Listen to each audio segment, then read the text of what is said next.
Olá pessoal que acompanha o Mexa-se, voltamos a falar sobre um tema super interessante, o AVC. E para isso, vamos chamar o Gessé, que é o personal trainer, especialista na área, está especializando lá no Hospital das Clínicas em São Paulo, né?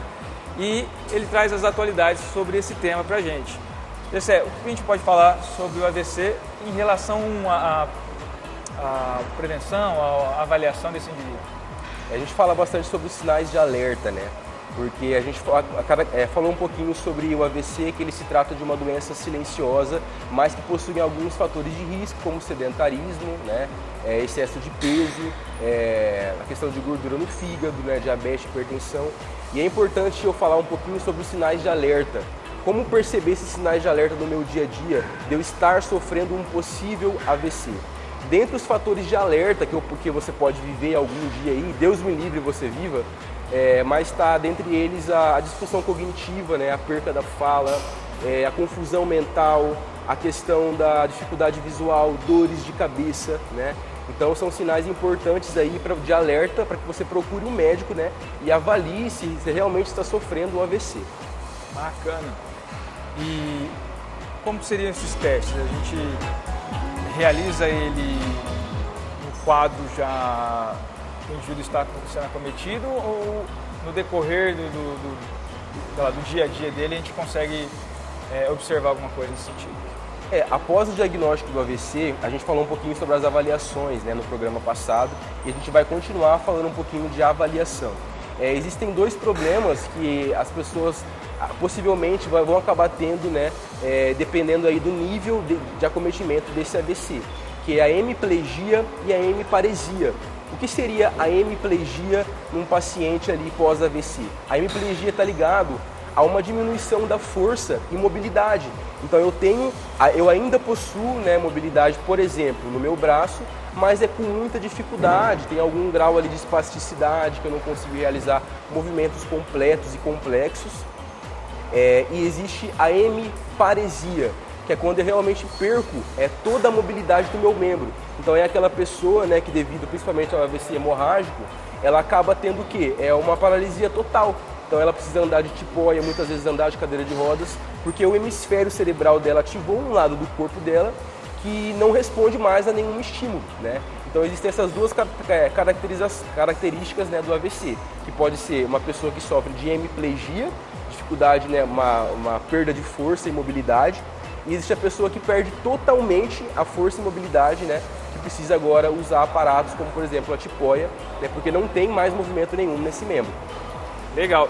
E esse grupo de pessoas que ainda restam capacidade, que ainda, né, tem um grau de capacidade funcional ainda, a gente pode já iniciar com um trabalho de força, um trabalho de exercícios, mesmo que seja resistência manual, é indicado? É muito indicado justamente pela estimulação, não só motora, mas cognitiva, né? Porque muitas pessoas elas não têm, a gente liga muito ao AVC, às vezes uma disfunção motora, uma dificuldade de caminhar, de movimentar a mão, mas dependendo do comprometimento, existe também um comprometimento cognitivo. Então a pessoa ela acaba tendo um cérebro também afetado. Então quando eu trabalho com a questão da coordenação, movimentos guiados, eu tenho essa ressinapse, né, de neurônios ali, que ajuda também essa pessoa a se reestabelecer. Bacana. Então é interessante a gente ter esse conhecimento, né? Claro que a gente está falando da parte relacionada à intervenção do educador físico, e a gente sabe que a equipe multidisciplinar deve trabalhar ali em conjunto para o bem-estar desse indivíduo. Então a avaliação deve ser feita pelos outros profissionais da área da saúde, mas também pelo educador físico. E quais são os testes que a gente pode realizar para identificar essas questões? Bem, a gente vai fazer hoje 2 testezinhos. O primeiro deles é de sentar e levantar. Em que consiste esse teste?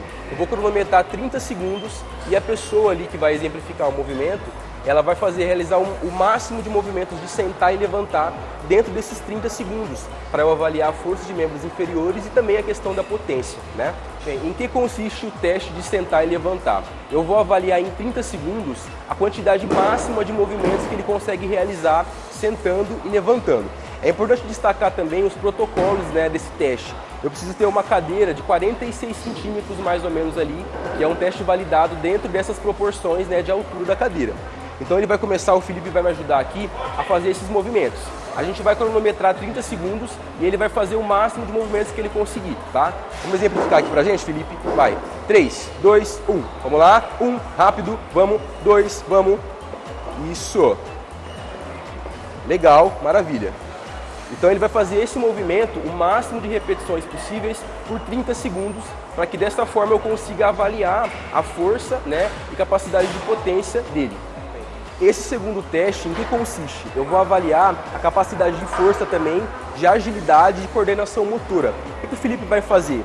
Eu vou cronometrar também o tempo que ele vai conseguir levantar da cadeira, ir até esse primeiro cone, que vai se localizar a 3 metros da cadeira, dar a volta e sentar novamente. Então o tempo total que ele consegue fazer, né, esse movimento de deslocamento, passar do cone, voltar e sentar na cadeira. Também para avaliar a questão da força, coordenação, equilíbrio, né? Vamos começar então? 3, 2, 1. Vamos lá, velocidade máxima. Acelera, acelera. Isso. O teste basicamente consiste nisso. E recapitulando a questão dos dois testes, até por um reconhecimento do padrão de movimento que eu vou exigir nesse teste, é legal que eu repita cada um deles, né, por 3 vezes. Então eu faço uma vez o teste, espero 2 minutinhos ali, volto a repetir, espero mais 2 minutos e volto a repetir. E aí eu vou avaliar e contabilizar a vez que ele conseguiu realizar todo esse movimento o mais rápido, né, para poder realmente ter uma avaliação aí fidedigna da capacidade dele de realizar esses movimentos. Bacana. A gente viu que o Felipe, né, jovem e tal, nosso aluno do curso de Educação Física, então para ele é um teste simples, né, mas por essa população que sofreu, né, foi acometido pelo AVC, se torna uma situação que pode ser observada várias questões, como o Gessé falou. Então é um exercício simples para nós, mas no entanto é um teste super interessante para fazer com o indivíduo que já foi acometido. Gessé, o que a gente pode dar de conselho final sobre exercício, sobre o que a gente pode fazer para não chegar nesse ponto, para não ter que fazer esses testes? Ou, se caso tenha sido acometido pelo AVC, o que a gente pode fazer em relação ao exercício? Bem, recapitulando tudo que foi falado nos outros programas, a importância primeiramente da sua atitude, do seu comportamento, ser uma pessoa mais ativa. Só que quando a gente fala de aumentar de força, de capacidade cardiorrespiratória, é importante a gente falar para vocês, levar essa informação para vocês, que força, capacidade cardiorrespiratória e flexibilidade são preditores de saúde.